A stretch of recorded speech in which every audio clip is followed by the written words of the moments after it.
Grande y Ramponero. Ah, no queremos ver morir. Pero no se aman. Todo salamos por la lima, todo salamos por la lima, todo salamos por la lima, todo salamos en la luna, todo salamos. Grande salamos por la lima. Sama mandu ngamba po patro. Patro na ya di boyoran mula. Nda mulo kan mula. Ba mana budaya kan mula. Yang mulo ya di sana mula. Sama guru bala. Sinan no puli mula. Nawadon zo jula. Nawadon zo jula. Orang kaya no beli la. Kaya kita mau jula. Bakal campur jula. Sama mau kayak ni dulu, orangnya nomor satu. Agak belum ada belajar lagi loh. Nanti ya mau orang ini bang. Nanti ya dua bang ini bang. Nawalada ngurus bang. Ulah kono bang. Nawalada mau di tahu bila mau baru. Tergantung mau belum mandi. Sama panah di bawah panah sama panah di bawah. Makanya nampil nampil. Makanya lagi beli no. Makanya lagi beli no. Makanya kunci beli no. Makanya saya beli no. Ini bilang mau ngirim apa? Saya pada bukan mana. Saya pada kamu tahu lah. Saya pada dulu lah. Sama dulu lah. Sama nanti topan. Sama nanti topan. Nawar dulu ya. Bukan dulu lah. Dulu ya. Pakai pun itu. Pakai lalu lah. Kalau muka dulu bang. Nebra kayak kerana ni. Dulu ya. Dulu boleh apa? Pakai deh lah ni itu. Awak ni bapulun lah. Dapat terasa bahagia, sangat terasa bahagia. Kita nunggu di bahagia, sama napa di bahagia. Dapat terasa bahagia, dulu kan malah keriban. Kalau dah lebih nando. Nawat terus mana? Nawat mana terus mana? Urut bagai di lamba. Perjaka ya dulu sama. Amra napo jiro ile berga mlato zuri zure zuri dungo zuri ko jiro da kumba no mamol la sabato mamol kasiendo no mola ngulu no samalen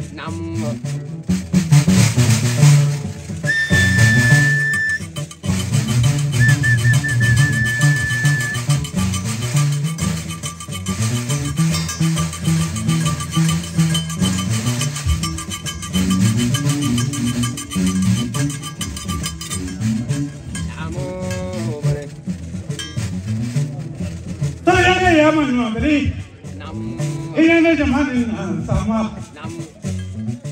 Jangan maju ke mana ni dah lomile pe. Mak lelaki saya pada mohon ni aku makan sama orang nanti coba nanti. Tu dah nyula.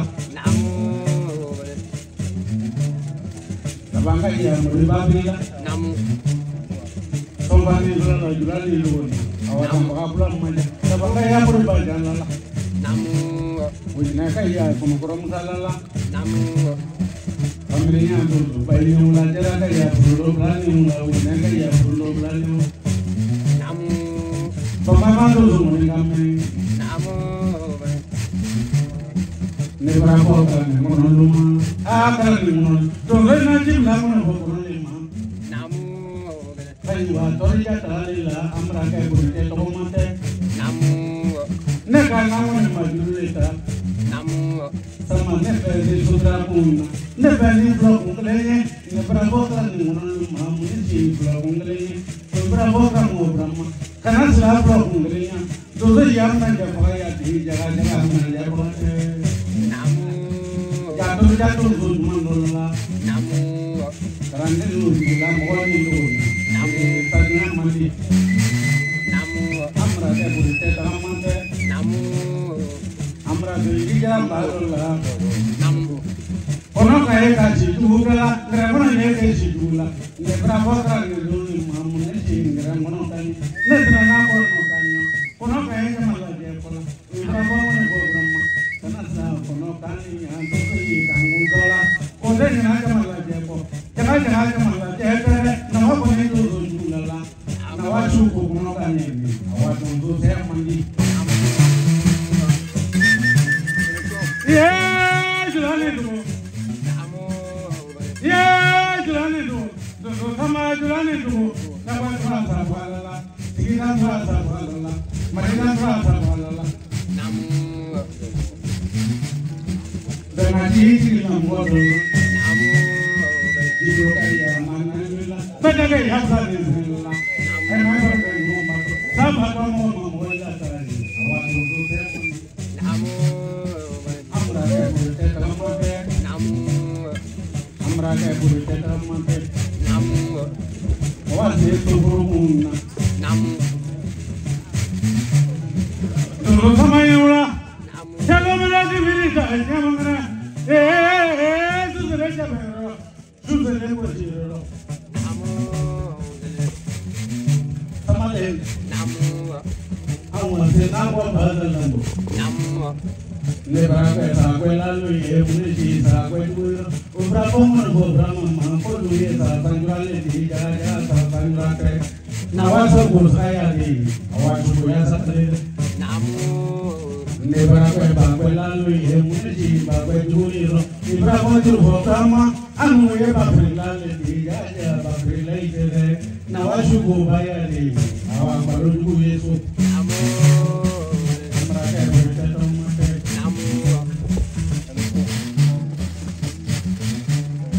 Kawabe ni kwela ye nebra bo ni kwela ruma na ji ni kwela duro ita bo mo ko brahma awa mo ko brahma ni mrala awa du ko brahma ko la ka ni brahma anu ye mi sangra ni jaja mi sangra te awa do ji adi awa do se mandi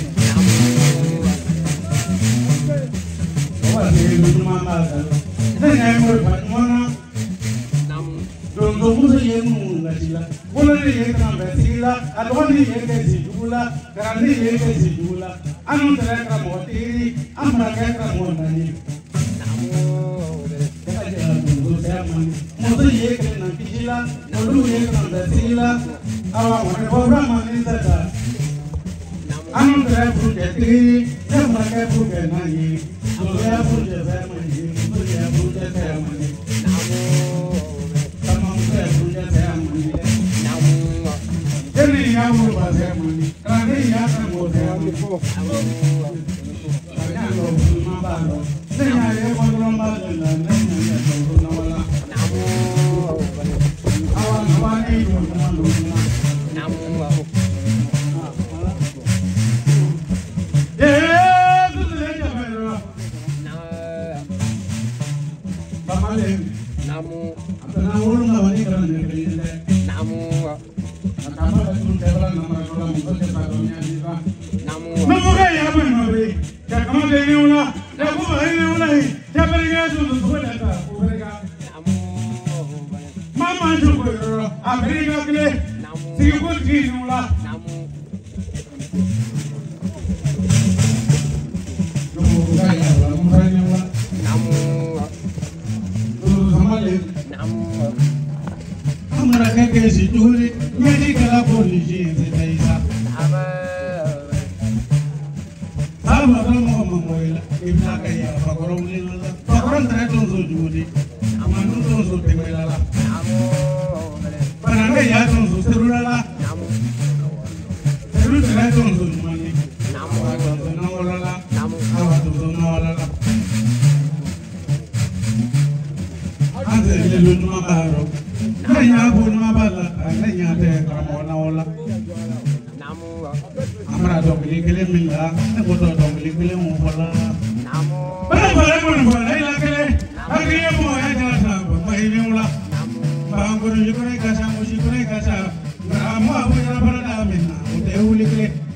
Namu ni fo duzulu kele, mo kele kele sini ala mana, awalnya punya mana. Wali nama kunde beri nanya fitri wali fitri, terus beli deh kurang malu fulu lura, ala fo malah tegala.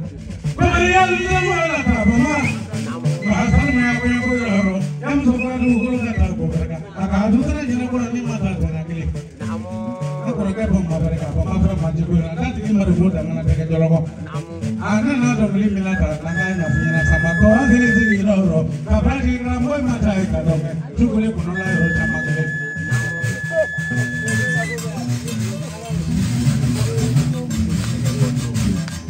ora la la mona ora la ka mo ora la ora la ora la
Nawala tangu zombana, dosoila erenyo mahapana, nawala tontiki juupana, nawala wulode na doopana, neba wulola yin.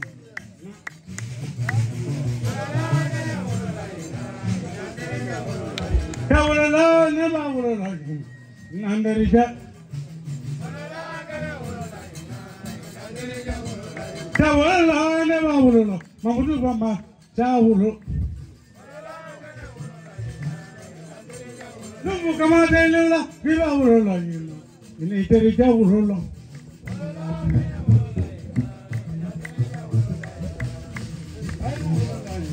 Na.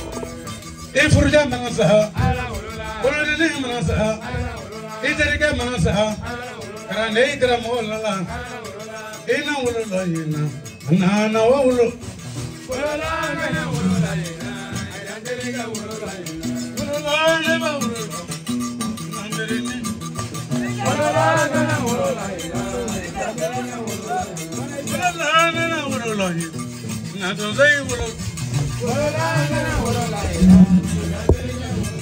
Tola tebe nuna wulolo, matrisa tola wulolo.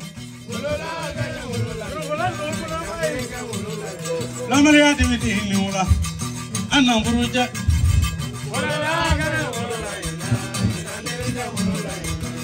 Mogofa barasa, ibarama manasa, italimuso manasa, keba frumuso manabihi. Donzo ikara magalala, frumuso jalo magalala, parema hilado magalala, frunyo hilado magalala. Neba wulola yina, nangara mo wulola bagari shapo. Bagari shapo monte mereka pereka suko kawala ko mereka. Ulola, iya ulola ta jagati maru, ramo ulola.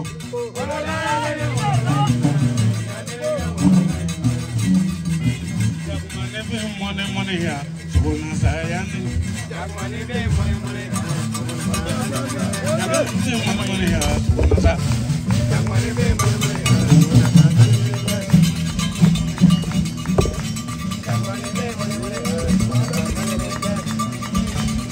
Bueno,